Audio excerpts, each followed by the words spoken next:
355 La véritable eau de source au milieu du silence étrange, Lumian sentit une chaleur inhabituelle dans sa paume droite, comme si elle était en feu. Hormis cela, rien ne semblait sortir de l'ordinaire pour l'instant. Compte tenu des circonstances, Lumian ne pouvait pas se permettre un examen détaillé. Ignorant le froid qui envahissait son corps et ses pensées apaisées, il se retira pour évaluer la situation au printemps des femmes samaritaines. Des silhouettes indistinctes et de longs cheveux noirs ressemblant à des herbes immergées dans l'eau étaient entraînées dans un abîme sans lumière, se balançant sans relâche, comme si une bataille féroce faisait rage à l'intérieur. La silhouette en robe blanche ressemblant à un cadavre qui s'était attardé à proximité avait disparu dans les airs, ce qui amenait Lumian à soupçonner que sa rencontre avec la démone présumée de haut niveau au 4e étage était liée à un changement similaire au printemps des femmes samaritaines. Cette vue a suscité une idée audacieuse dans l'esprit de Lumian. En voyant la silhouette terrifiante ramenée vers la fontaine par une puissance étrange, l'une opposant une résistance farouche et l'autre essayant de la supprimer, il semblait peu probable qu'un vainqueur en émerge rapidement. Lumian a décidé de rester vigilant, de suspendre sa fuite et d'explorer la possibilité de tendre un piège tout en récupérant une partie de l'eau de source blanc pâle une fois qu'elle a reflué. Les « fantômes de l'eau » étaient introuvables au fond de la source, et aucune silhouette floue ne persistait à proximité. Cela semblait être un moment sûr.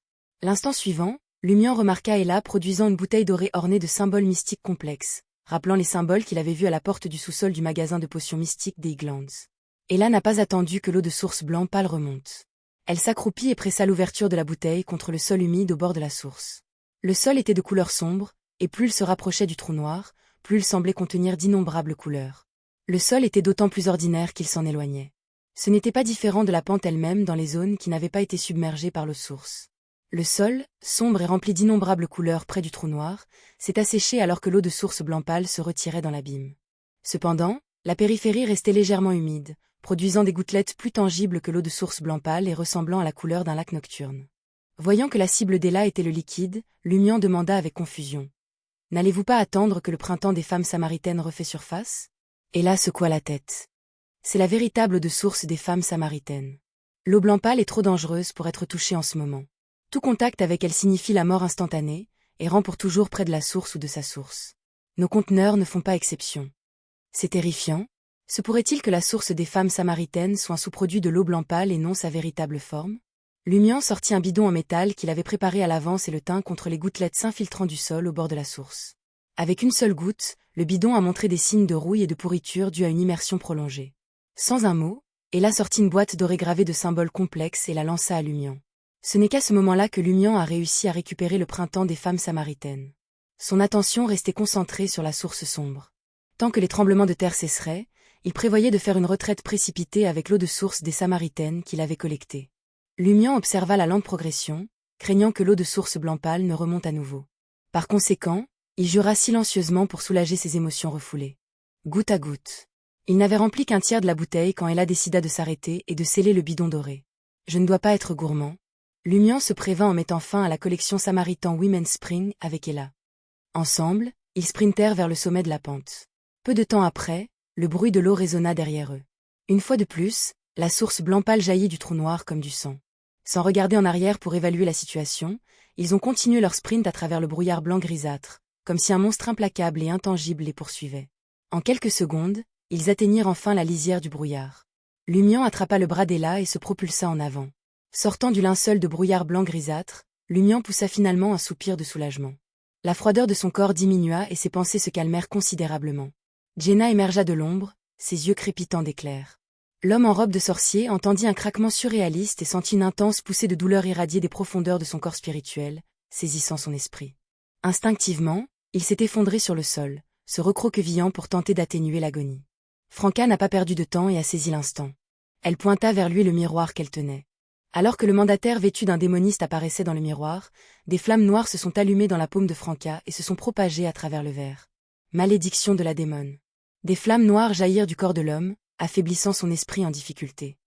Peu de temps après, de la glace cristalline l'enveloppa couche par couche et de la soie d'araignée incolore l'enveloppa, révélant sa forme. L'intention de Franca était de le retenir, pas de le tuer.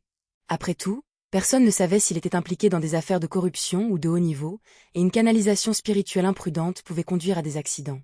Voyant l'homme affaibli et fortement retenu, Franca murmura avec surprise. « C'est ça ?» L'instant suivant, l'homme a eu du mal à parler sous le triple contrôle des flammes noires, de la glace et de la soie d'araignée, sa voix faible mais déterminée. « Vous commettez un crime. » Dès qu'il eut fini de parler, un violent tremblement émana des profondeurs du sous-sol. Un rocher du plafond du tunnel est tombé vers la tête de Jenna. Jenna a rapidement roulé pour esquiver, mais elle a toujours ressenti l'impact des chutes de débris. Franca a été confrontée à une situation difficile similaire. Elle sentit que si cela continuait, le tunnel tout entier pourrait s'effondrer. Même avec Mirror Substitution, elle ne pouvait pas garantir sa sécurité dans ce segment du tunnel. Sans hésitation, elle serra sa main droite, ravivant les flammes noires restantes dans le corps du mandataire. Des flammes noires ont englouti son corps spirituel, et l'homme habillé en sorcier a rapidement connu sa fin. Les secousses du tunnel ont cessé, ne laissant que de la poussière suspendue dans l'air. Franca poussa un soupir de soulagement et ne perdit pas de temps. Elle a rapidement mis en place un rituel de canalisation spirituelle, tandis que Jenna gardait un œil vigilant sur les passants tout en lui pétrissant les épaules et le dos. Après un moment, Franca a terminé le sort de canalisation de l'esprit du miroir magique. Tenant le miroir, elle regarda le visage blanc pâle avec une pointe d'arrogance et demanda « Que savez-vous des secrets de la carrière de Deep Valley ?» L'esprit de l'homme répondit dans un état second. Certains cherchent à utiliser des machines pour prolonger leur vie, tandis que d'autres cherchent des machines pour acquérir la vie. Une partie du cloître de Deep Valley glisse dans l'abîme. Vous ne pouvez pas être plus précis ? Franca a insisté. De quelle organisation êtes-vous ? Pourquoi exploitez-vous la disparition du gardien ? Juste au moment où l'homme était sur le point de répondre, un brouillard en constante évolution enveloppa soudainement le miroir. Craqué. Le miroir dans la main de Franca s'est brisé instantanément. Bang. Le corps de l'homme, enveloppé de glace et de soie d'araignée, a explosé. Sa chair se désintégra en une brume qui remplit les environs. Presque simultanément, Franca s'est brisé comme un miroir, se brisant en fragments qui sont tombés au sol. Sa silhouette se dessina rapidement à l'intersection du tunnel et apparut à côté de Jenna. Comme prévu, quelque chose n'allait pas, dit solennellement Franca, regardant la brume de sang indéterminée se déposer progressivement et se fondre dans le sol. À ce stade, le cadavre s'était transformé en un tas de viande hachée, seuls les objets métalliques restant intacts. Franca et Jenna ont effectué une recherche simple et ont trouvé une clé en laiton et des pièces d'une valeur de 2 cents à 300 verles d'or. Ils n'ont pas osé s'attarder. Après avoir effacé toute trace de leur présence, ils sont sortis.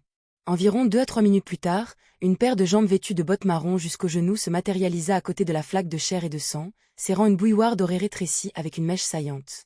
Le soleil brûlant baignait l'entrée des catacombes de la place du Purgatoire, et Lumian avait l'impression de revenir du royaume des morts dans le monde des vivants. Le froid qui avait imprégné son corps s'est progressivement dissipé. Se tournant vers Ella, dont le teint blanc pâle, le livore mortier rouge violacé et les signes de Carrie n'avaient pas encore complètement guéri, il sourit et remarqua. Même si ce n'était pas une vraie bataille, c'est le moment le plus proche de la mort. Ella répondit simplement. Ceux qui peuvent conserver longtemps une marque dans l'eau de source blanc pâle étaient autrefois des individus redoutables. Alors que Lumian se dirigeait vers le bord de la place, il demanda avec désinvolture. Quel est le but du printemps des femmes samaritaines ?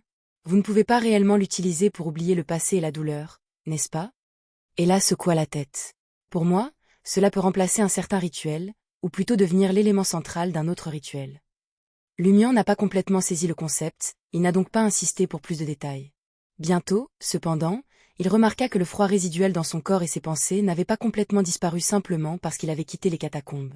Même s'il s'était en grande partie dissipé, il semblait s'attarder en lui, refaisant progressivement surface à mesure que la nuit tombait.